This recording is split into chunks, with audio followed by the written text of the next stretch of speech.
मस्जिद, पहले हमें अपना मंदिर बनाने दो, थोड़ा मोड़ा बचा मांग लेना पाकिस्तान से। बाबर का बेटा हुमायूं, हुमायूं का अकबर, अकबर का शाहजहां, शाहजहां का औरंगजेब, महाराणा प्रताप के पिता का नाम हमारे इतिहास ने आज तक क्यों नहीं पढ़ाया सर? धर्म के आधार पर आपने देश के 2 टुकड़े कर दिए। और बेटा जो मुसलमान है आप वहाँ जाइए, जो मुसलमान के सपोर्ट है ना यहाँ रहिए, हमारे देश में रहिए, हमारे देश को डसिए। मतलब कि सोचिए आप कि अगर हम हिंदू में सहनशीलता नहीं है तो पाकिस्तान में 21% हिंदू से 1.5% से कम हिंदू कैसे हुए? और अगर हिंदुओं में सहनशीलता नहीं है तो हिंदुस्तान में 1.5% मुसलमान से आज 35 करोड़ की आबादी कैसे हुई सर? दोस्तों, ज्ञानवापी को लेकर इस समय पूरे देश में एक विवाद छिड़ा हुआ है। आखिरकार विवाद मंदिर मस्जिद का नहीं है, अब बात आ गई है एक दूसरे के अस्तित्व पर। हमारे साथ खुशबू पांडे जी हैं, कैसे देखती हैं इस विवाद को आप? जैसे कि हम लोग आए दिन देखते आ रहे हैं, आप अभी थोड़ी देर के लिए मस्जिद का मुद्दा को साइड करिए, अभी आप रामनवमी का मुद्दा लीजिए ना, सिर्फ थोड़े दिन की बात है। अभी रामनवमी में क्या हुआ है, कितने जगहों पे हिंदू के मंदिरों पे जब हमारे जुलूस निकल रहे थे उस पे पत्थरबाजी हो रही थी। आप हमें एक बात बताइए, आज तक आपने कितनी बार सुना होगा कि ईद हो रहे है या मुसलमानों का कोई पर्व हो रहा है उस पे हिंदुओं ने पत्थरबाजी किया हो, या उनके घर की बहू बेटियों का रेप किया हो, या जब उनका ईदी चल रहा हो, ईद का नमाज का महीना चल रहा होगा उस समय कोई हिंदू लड़का किसी मुसलमान की लड़कियों के साथ बलात्कार किया हो या उसको मार के काट के फेंक दिया हो। हम लोग इन सब मुद्दों को साइड करके अभी जब हमारा मस्जिद का मुद्दा आया है तो यहाँ पे हिंदू मुस्लिम कोई बंटवारे की बात नहीं है, यहाँ सही और गलत की बात है। ये क्या हो रहा है, हम लोग कब तक सहे? यहाँ पे 35 करोड़ की आबादी है, कहते हैं हम ऐसे निकल जाएंगे क्या देश से, हमारी 35 करोड़ की आबादी है तो भाई हमारी क्या, हमारा तो अस्तित्व ही नहीं है। हमारे तो अपने लोग में यहाँ पे कहते हैं ना सांप बैठे पड़े हैं, यहाँ पे बैठे पड़े हैं हमारे अपने लोग हमारे विरोध में, जिनको खुद नहीं पता। हमारे अभी लाल किला देखने जाइए, कुतुब मीनार देखने जाइए, ताजमहल देखने जाइए, अंदर से बारीक से देखिए आप उसको। अगर उसमें हमारे मंदिर, हमारे देवी देवता, हमारे राम, हमारे शिव, हमारी पार्वती माँ, हमारी दुर्गा माँ अगर आपको ना दिखे तो बेशक आप उसे मस्जिद घोषित करिए। एक भी मस्जिद उठाइए और बोलिए कि वहाँ एकदम स्टार्टिंग से मस्जिद ही था। 1400 साल पहले इस्लाम धर्म आया, उससे पहले इन लोगों का धर्म क्या था? आप तो हमारे देश में आए हैं। वैसे साहब कहते हैं कि जब से बीजेपी आई है एक ही धर्म को टारगेट कर रही है। अच्छा, अभी बीजेपी आई है तो एक ही धर्म को टारगेट किया जा रहा है, और वो क्या कर रहे हैं? उनका भाई क्या कर रहा है?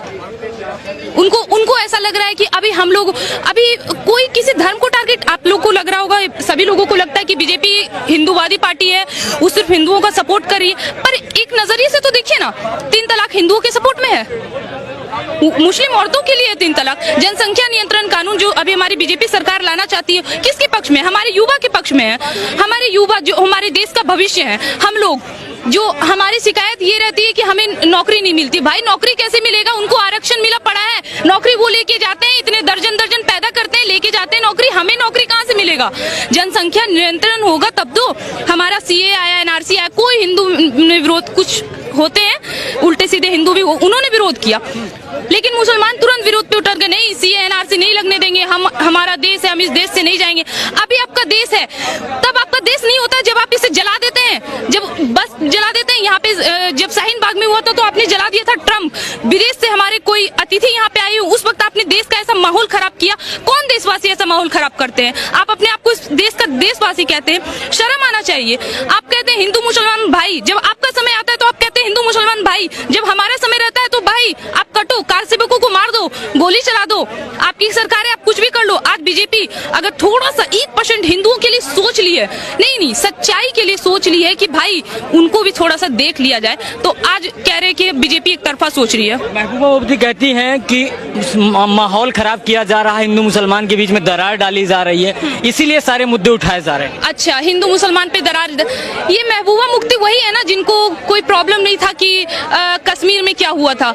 इन महबूबा मुफ्ती ने शायद द कश्मीर फाइल्स नहीं देखी और ना ही कश्मीर के बारे में पढ़ा हो। ये कहीं ना कहीं बराबर इन्होंने तो ये भी कहा था कि धारा 370 और 35 से खेलना बारूद के समान होगा, बारूद से खेलने के समान होगा। खत्म किया गया ना। क्या है धारा 370, क्या है 35 से? क्या उनको पता है वहाँ कश्मीर पंडितों के साथ क्या हुआ था? क्या उनको पता है? अगर पता है उसके बाद भी आप ये कह रही है तो माफ करिएगा मैडम, सबसे बड़ी देशद्रोही तो आप ही है। लेकिन अभी आपने कहा कि अगर वहाँ पर हमारे साक्ष्य नहीं मिलते हैं ज्ञानवापी पे तो हम छोड़ देंगे। बिल्कुल, मैं इस बात के लिए एग्री कर रही हूँ मैं क्या, अभी आप देश के किसी भी बड़े लीडर, हमारे अभी यहाँ दिल्ली में है वो हमारे पसंदीदा भी है कपिल मिश्रा, उनका भी आप कहना, आप उनसे भी जाके एक बार बात करिए, अगर उनका भी ये कहना ना रहे तो आप बेशक जो बोले। हमारा एक भी मंदिर लीजिए ना, हमने तो ये कह दिया कि आप मस्जिद में, ज्ञान वापी मस्जिद में जाके देखिए कि आपको वहाँ मंदिरों का साक्ष्य मिलता है या नहीं। आप मंदिर, जो हमारा इतना मंदिर रहा है, जैसे कि हम लोग देखते आ रहे हैं, हमें तो इतिहास गलत पढ़ाया जा रहा है, पर हमारा जो पूर्वज रहा है, हमारा जो इतिहास बताया गया कि यहाँ है, हर जगह खुदाई होता है, साक्ष्य मिलता है, उससे हम लोग अनुभव कर सकते हैं कि हमारा देश कैसा भव्य मंदिरों से घिरा होगा, जिसको तोड़कर आज मस्जिद बनाया गया, मस्जिद का रूप दिया गया। कहीं ज्ञान वापी मस्जिद तो कहीं कुछ, मतलब भाई बाबर आया कहीं से यहाँ पे आया, मस्जिद बना लिया, बन गई बाबरी मस्जिद। और क्यों बाबरी मस्जिद, भाई दे दो हमको वो भी एरिया, एक काम करो तो फिर कोई मर गए आपके पैगंबर, मर गए आपके कोई मौलवी, मर गए, उनको गाड़ो, उतने दूर में जमीन ले लो, वहाँ पे मस्जिद बना दो, भाई ये हमारी मस्जिद, ये थोड़ी ना बात हो गई। लेकिन मैं एक चीज जानना चाहूंगा, ओवैसी साहब का जो कहना है कि आखिरकार 19 उनका काम ही है कहना यार, उनका तो काम ही है कहना, वो तो कहते ही रहेंगे, उनके सुनता कौन है आज, उनकी सुनता ही तो नहीं है, अब उनकी रही कहाँ, उनकी जितनी चलनी थी चल गई को। 1991 की अगर बात करें, ओवैसी साहब कह रहे हैं 1991 में जो सरकार ने कानून बनाया था संसद भवन के अंदर कि बाबरी मस्जिद को छोड़कर बाकी जो धार्मिक स्थल हैं वो वैसे की वैसे ही रहेंगे, तो जो कोर्ट है, अगर जिला कोर्ट की बात करें बनारस का, वो आखिरकार ये फैसले क्यों ले रहा है, जांच क्यों करवा रहा है? जांच क्यों करवा रहा है? अच्छा एक बात बताइए, ओवैसी साहब ने कहा कि 1991 में जो हमारा बाबरी मस्जिद को छोड़ के बाकी जितने धर्म स्थल एक रहे, हम आपको क्यों दे? नहीं मतलब क्यों दे, मेरा यही सवाल है, हम आपको एक भी मस्जिद क्यों दे? मस्जिद, आपको मस्जिद बनाने का परमिशन ही क्यों दे? आपको हक चाहिए, बेशक आपको हक मिलेगा, आपको यहाँ खाना पीना रहना मिल रहा है, आप देशद्रोही बयान दे रहे हैं, आपको पाकिस्तान, आपके जुलूस में लोग घुस के पाकिस्तान जिंदाबाद का नारा लगा दे रहे हो, उतना आपके लिए काफी नहीं है? अभी आपको मस्जिद भी चाहिए, घर मिल गए हैं, इतने बड़े रूम में रहते हैं, इतने बड़े घर में रहते हैं, अब मोदी की माँ की तरह वो झोपड़ी में तो रहते नहीं है, इतने बड़े रहते हैं, एक भी मंदिर नहीं है। जब उनकी जैसे कि हम लोग को पता है कि मोदी जी की माँ कहाँ रहती है, किस स्थिति में, ऐसा नहीं है कि उनपे हमें तरस आ रहा है या योगी जी के फैमिली पे हमें तरस आ रहा है, नहीं, जो उनका जीवन है वो जी रहे हैं। पर आप दोनों भाई क्या कर रहे हैं, दोनों साले साहब क्या कर रहे हैं, इतने बड़े बड़े कोठली में रह रहे हैं, बेटा उनको मस्जिद चाहिए, क्यों दे मस्जिद? पहले हमें अपना मंदिर बनाने दो, थोड़ा मोड़ा बचा मांग लेना पाकिस्तान से। कहते हैं जिस तरह से बाबरी मस्जिद खोई, उस तरह से हम अब ज्ञान वापी नहीं खोने वाले हैं, अब उसके लिए लड़ेंगे हम। अच्छा लड़िए, बाबरी मस्जिद के टाइम में भी यही बोला था आपने कि भाई बाबरी मस्जिद हम नहीं खो सकते, बाबरी मस्जिद हमारा। अच्छा मतलब आप ये मानते हैं कि आप बाबर के औलाद हैं?